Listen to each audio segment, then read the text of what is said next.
Morning, Chair Postman, members Garrett and Bolidroff, staff and guests. The lobbies are open and the recording has begun. Thanks, Rich, and good morning, everybody. We'll convene the board caucus meeting for Tuesday, October 8th, 2024. We've got a fair amount of prep for tomorrow's busy board meeting, and we'll start with Cassidy West, Policy and Rules Manager, for a general update. Good morning. Good morning, Chair Postman. Oh, thank you. Yes, there you go. Good morning, Chair Postman, board members Garrett and Bolidroff. We currently have two petitions. The first one we received on September 18th. This one was from a constituent asking for new mandatory warning on alcohol bottles and containers related to the health consequences associated with alcohol withdrawal syndrome. Per the APA, we need to respond to the petition request within 60 days. So that brings us to November 6th. The petition is posted on the Laws and Rules webpage. We are currently examining whether or not we have authority to do this in light of TTB oversight over alcohol mandatory health warnings. We also received another petition late last week on 10/2, I believe that was late last week, asking to replace CCRS with something better.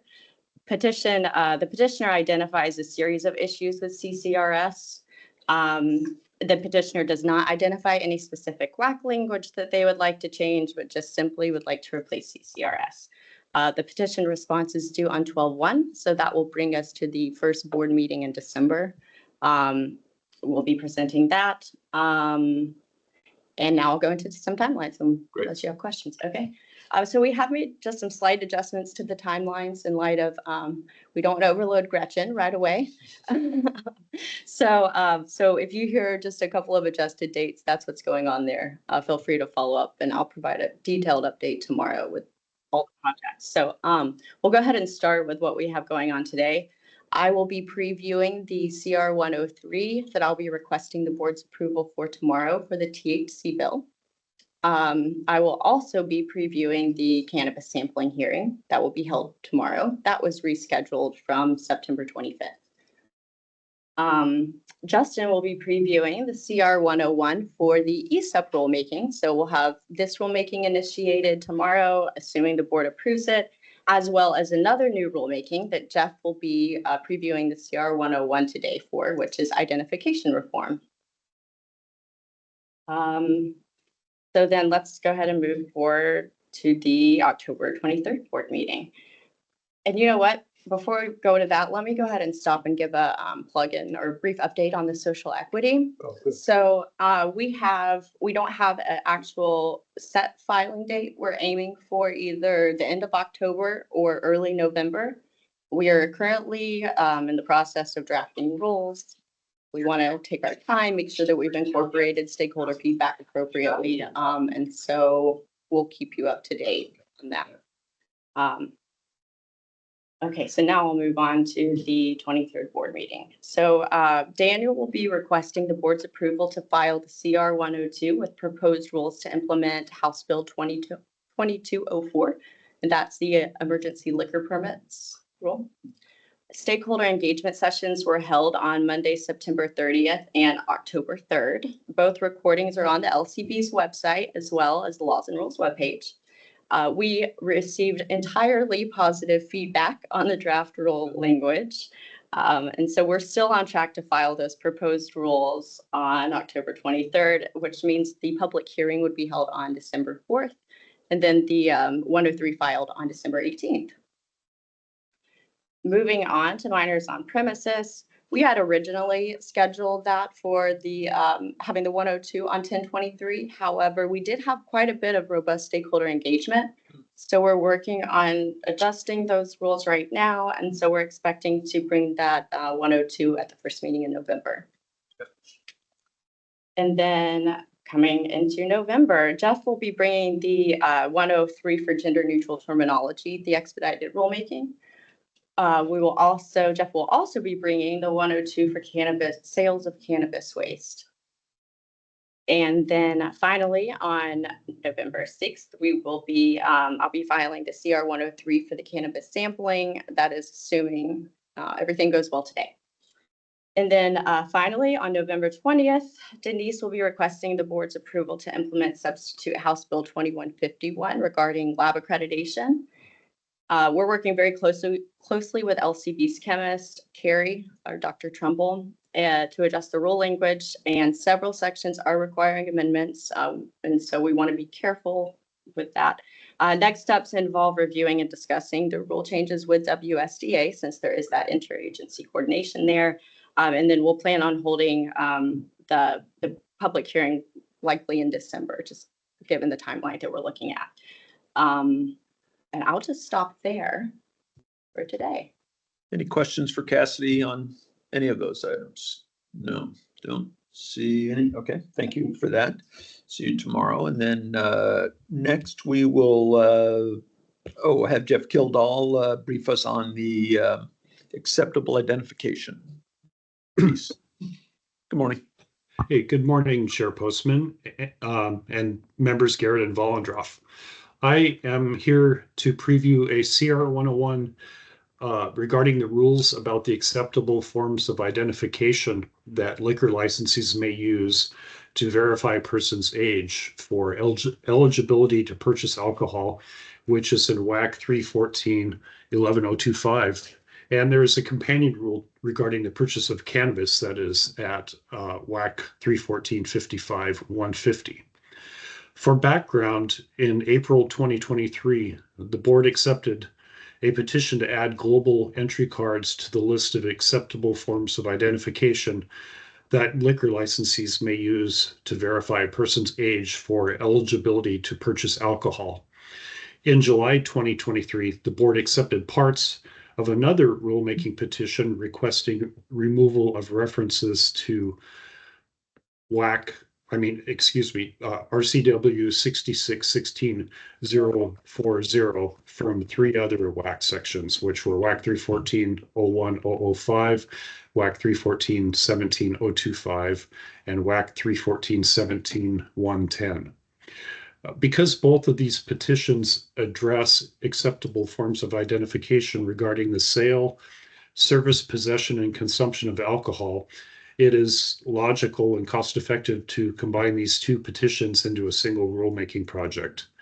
The companion rule in cannabis rules, WAC 314-55-150, has not been revised in content since it was first created in 2013.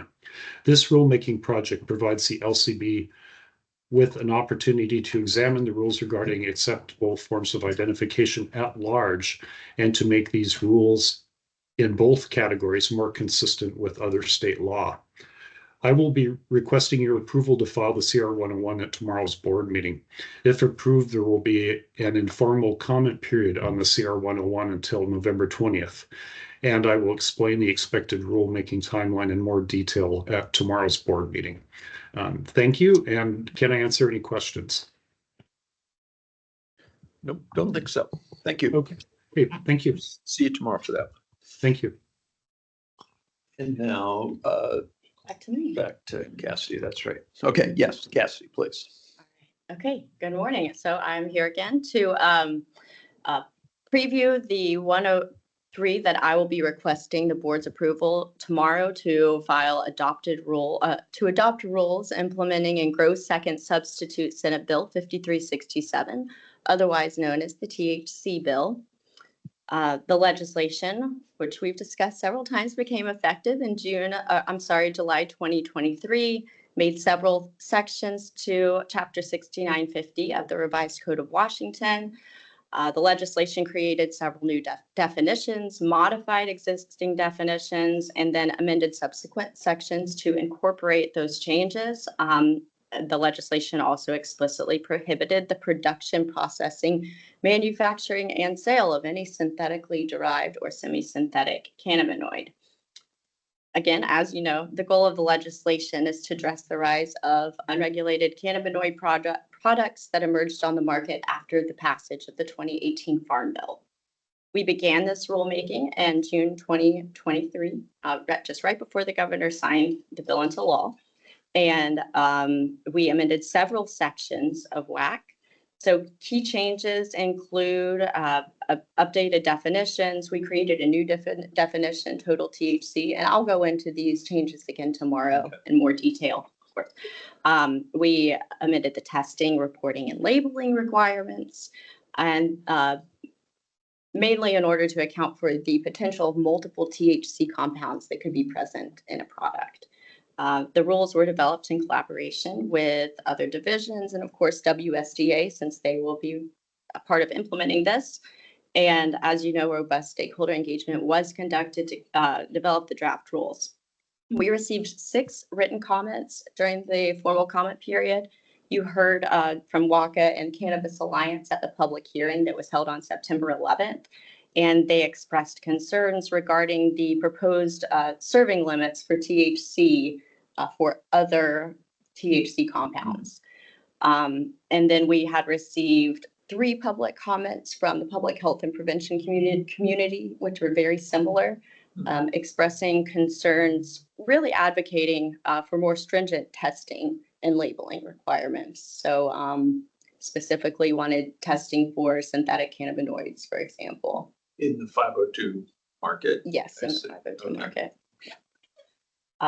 And then we did receive a comment from Treeline Analytics, who pointed out a technical error that we needed to correct in one of our equations. So we have done that. And so finally, the rules that we'll be bringing to adoption tomorrow, they do incorporate all of the stakeholder comments.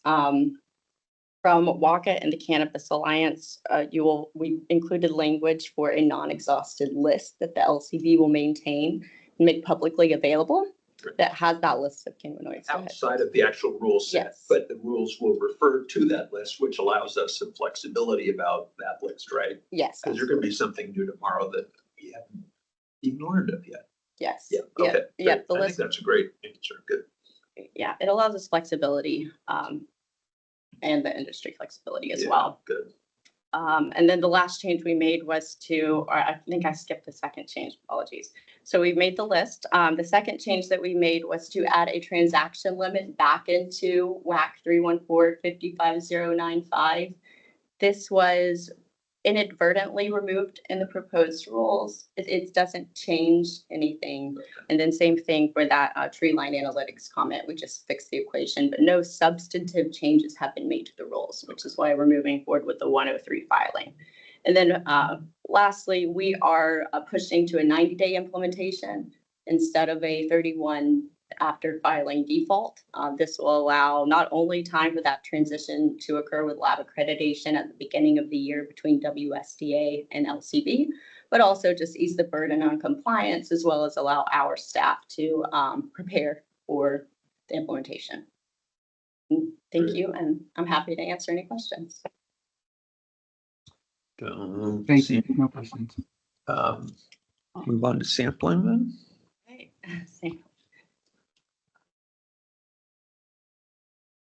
All right, this one should be a little shorter.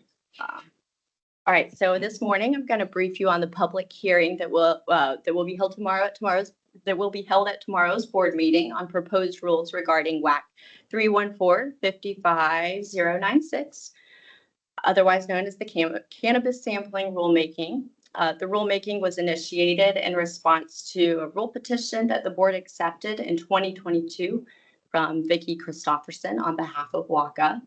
The rulemaking started in March 2023, and the CR 102 was filed on August 14th. The hearing, as I mentioned earlier, was originally scheduled for the 25th, but it was extended to today, which it never hurts to give people a little bit more time to comment. A variety of stakeholder was conducted, as you know, to inform the rule development. And key changes in the proposed rules include creating a new category, trade samples, where we collapsed vendor and education samples into a single category. We are adjusting the sampling sizes so that the samples are representative of the products being sold on the market, as opposed to making special sample sizes that the current rules require. We also adjusted the provision limits. So previously or currently the rules place limits on a monthly basis. And so we're adjusting those to a quarterly basis to allow for harvest schedules, for example. And then finally, we adjusted some of the sample jar requirements so that customers can view and smell the product and allow a little bit more flexibility for what licensees can do once they aren't using the sample as a sample display sample anymore. That was prohibiting them from really wanting to use this privilege previously. We received 7 comments on the proposed rules. I summed it up into 3 major themes. Not enough employee samples for bud tenders was one of the themes. We did get a lot of support about collapsing the vendor and educational samples into a single category, and as well as adjusting sample sizes to be representative. However, on the other hand, we also had some concerns about increasing the sample sizes to be representative and overconsumption. And then there were some questions as well, and so we may need to look at the language and just see if there's some clarity that we might want to adjust there. But Great. Unless there are any questions. No, I don't think so. Okay, that hearing's tomorrow. Thank you. Thank you. And now Justin Nordhorn, the Policy and External Affairs Director, will talk to us about ESOPs. 101? Yes. Yeah, 101.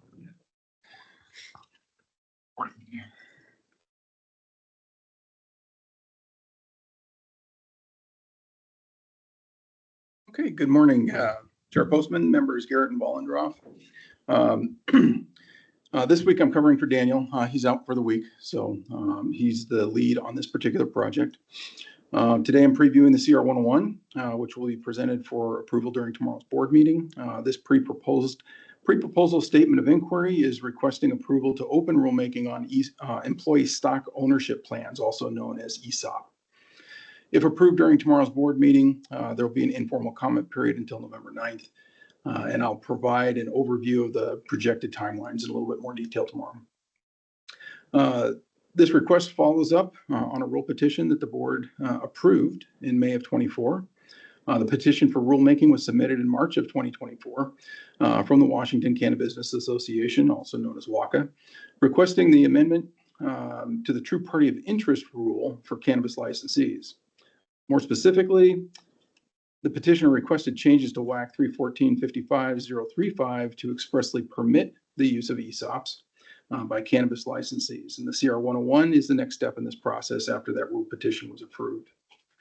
So for background, an ESOP is a quote unquote defined contribution benefit plan, just as a 401k is. So unlike a 401k, an ESOP is designed to mainly hold company stock. It can hold any percentage of the company and often owns 100%. Employees do not hold stock directly. Rather, the ESOP acquires the stock and holds it, along with other assets such as cash and accounts under a trust for employees. So the employees are the beneficial owners of the account assets. As a rule, contributions to the ESOP come solely from the company, not from employees, and can take the form of stock, cash to buy stock from existing owners, or both. So employees vest in their accounts over time and receive distributions from the plan after terminating employment. ESOPs can also, from a business standpoint, can potentially reduce or defer tax liability. So a couple examples of this is tax deferrals in connection with the sale of a C corporation to an ESOP, deductibility of employer contributions and dividends, and these are from the IRS provisions. Tax-free ownership in the case of an ESOP owned S corporation, and tax deferrals for gains realized by employee participants. So examples of businesses in Washington that currently have ESOPs include co-ops such as Publix, Winco, Bi-Mart, and Yokes, a prominent grocery chain in Spokane. So concerns have been raised about how the true party of interest analysis will be done and how we will ensure ESOPs are able to conform with other relevant statutes and regulations in Washington. So we should note that ESOPs are highly regulated, and in 2023, the Washington Employee Ownership Program was established in Substitute Senate Bill 5096, passing unanimously in the 2023 legislative session. And substitute Senate Bill 5096 adds new provisions of law to RCW 43330, that's under the Department of Commerce, and RCW 8204, which is under the Department of Revenue for program implementation. So this program was created to support efforts of businesses considering the sale to an employee ownership structure. And the program is administered within the Department of Commerce and overseen by the Washington Employee Ownership Commission. Also involved in the Washington Employee Ownership Program is the Department of Financial Institutions. ESOPs are recognized under federal tax law as a qualified defined contribution retirement plan, and ESOPs must be designated to invest primarily in qualifying employer securities and meet certain other requirements. The IRS and the United States Department of Labor share jurisdiction over some ESOP features. So while the initial scope of the project was limited to cannabis, we've ordered the CR 101 in such a way to allow us to address the liquor licenses if it becomes appropriate, but we're by no means required to change the liquor TPI rules. But we do want to be flexible, and we want to be mindful that any rule that we develop in this particular area isn't going to change the dynamics of those current liquor licensees that own ESOPs. So that is the preview, and I'm happy to answer any questions. I have a question. Please go ahead. Justin, you mentioned that there were concerns brought up about the two-party of interest. Can you talk more about where did those concerns come from? I'll go on a little bit more. We've heard at the board meeting from a few people who've testified against this, and I'm struggling with like where that might be coming from, that struggle, because to me it seems like a positive for the industry. But can you just talk about those two things a little bit more? Yeah, so I think as far as some of the concerns that are raised, we have in the past for licensing not approved things like a family trust or an IRA account. Those can't be true parties of interest. And this has a similar flavor, if you will, to those types of things. The trust in this particular type of business structure is not a family trust, and it's regulated heavily by both the federal government and Washington State. So there's a little bit different, a difference in the true party of interest who's controlling that trust and doing the investments on behalf of the employees versus the family trust. So I think that the concerns are partially from the experience that we've had previously on, okay, we haven't allowed some of this stuff in similar areas. And I don't think that we'll likely change those because it's still too difficult to identify some of those as a TPI. But I think it's just the evolving nature of this particular topic. ESOPs are fairly complicated. I don't think any of us really understood what an ESOP was in depth when it came in. We had prior to the rule petition, we were having conversations with industry last year and looking at those types of things. So another concern which kind of came out of those previous conversations was, how do we ensure that these ESOPs are not setting up in such a way that they would be they would be owning more than 5 retail businesses, because that is a state law that they can't do. And so we may have to look at those issues in this rule development on how we maintain and secure compliance with those laws. And that might even be, looking at some of the management agreement type of language that we need to have structured around this. So I think those concerns are a lot of unknowns. There's a number of benefits that I think we're still learning about on ESOPs. And so I think as we learn more, there'll be less confusion and probably less concerns.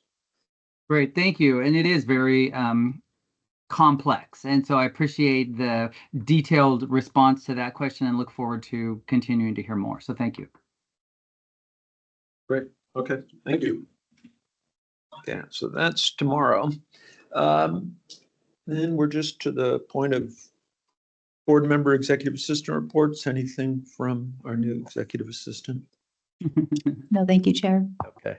Anything from any of our old board members? It's the second time this week I've been called old. No, nothing. Just welcoming Gretchen to her new role. That's all. Yes, we do. And nothing from me, and the same thing. Welcome, Gretchen. Great. Okay.